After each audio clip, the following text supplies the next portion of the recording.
Hann var snemma í öndverðarbið goðanna, þá goðin hefði sett miðgarð og gert valhöll. Þá kom þar smiður nokkur og bauð að gera þeim borg á 3 misserum.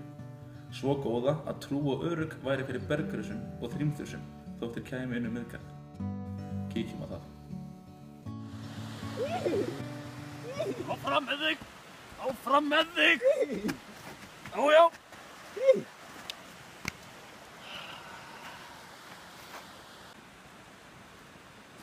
Þór! Ég sé að hér þarf að byggja eitt risavirki til að verja þessa borg. Já, ég bara labba hérna. Og fyrir það vil ég fá sól, mána og Freyju. Það myndi ekki drepa þig að henda með einni kippu af giltum. Borgarsmiðurinn hitti loks á goðinn og hljóðaði samningurinn upp að hann skyldi klára verkið á einu vetri og skilaði af sér eigi síðar en sumardaginn fyrsta. Svanfari, farðu og náðu í grjót. Sjúss! Sjúss!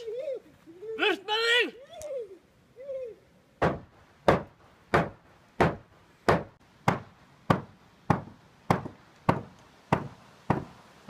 Herðu, Loki, þetta gengur ekki. Það eru 3 dagar sumardaginn fyrsta og hann að búa með verkið. Já, þetta gengur alltaf í hratt hjá honum. Ég held ég verður bara að taka málinn í mínar hendur. Já, þú verður að gera það.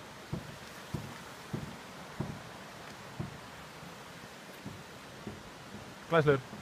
Loki breiðir fyrir líki merar til þess að lokka Svalfær í burtu og kemur þar með í veg fyrir að borgarsmiðurinn geti klárað verkið.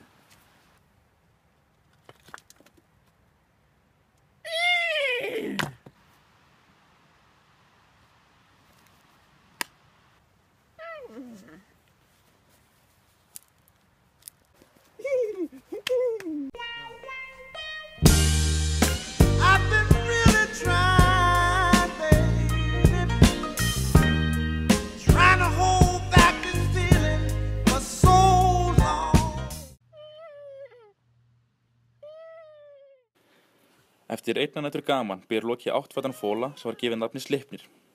Borgarsmiðurinn sér ekki fram á að geta klára verkið og hann færist í jötunmóð. Djöfullinn! Svanfari! Þú brást með!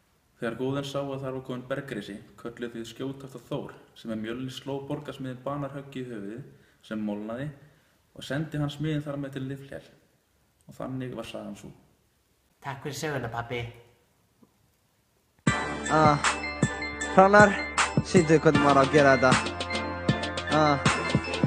Ef þú drullar yfir mig, kem ég á landir og ver og keyri yfir þig. Þú átt ekki séns í mig, þó ég eigi ekki